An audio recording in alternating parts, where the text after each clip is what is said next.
Thus Wendy and John and Michael found the window open for them after all, which of course was more than they deserved.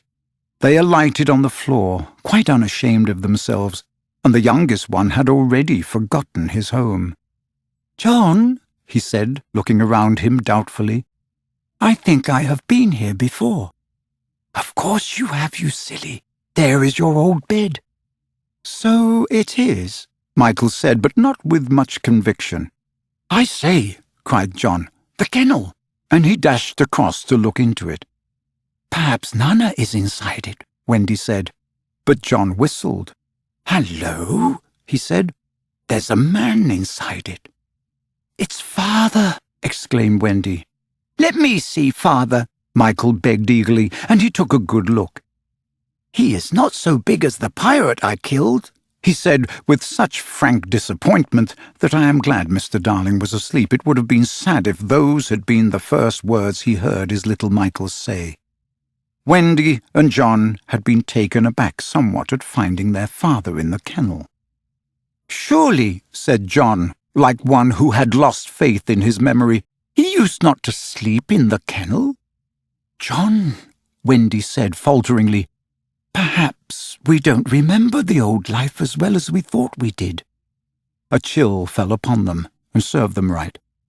"It is very careless of Mother," said that young scoundrel John, "not to be here when we come back."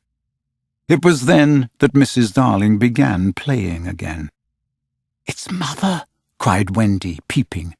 "So it is," said John. "Then are you not really our mother, Wendy?" asked Michael, who was surely sleepy. "Oh dear," exclaimed Wendy, with her first real twinge of remorse. "It was quite time we came back."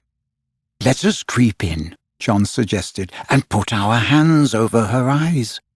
But Wendy, who saw that they must break the joyous news more gently, had a better plan. "Let us all slip into our beds and be there when she comes in, just as if we had never been away." And so, when Mrs. Darling went back to the night nursery to see if her husband was asleep, all the beds were occupied. The children waited for her cry of joy, but it did not come. She saw them, but she did not believe they were there. You see, she saw them in their beds so often in her dreams that she thought this was just the dream hanging around her still. She sat down in the chair by the fire where in the old days she had nursed them. They could not understand this, and a cold fear fell upon all the three of them. "Mother!" Wendy cried. "That's Wendy," she said, but still she was sure it was the dream. "Mother!" "That's John," she said. "Mother!" cried Michael. He knew her now. "That's Michael," she said, and she stretched out her arms for the three little selfish children they would never envelop again. Yes, they did. They went round Wendy and John and Michael, who had slipped out of bed and run to her. "George! George!" she cried when she could speak, and Mr. Darling woke to share her bliss, and Nana came rushing in. There could not have been a lovelier sight. But there was none to see it, except a little boy who was staring in at the window. He had ecstasies innumerable that other children can never know.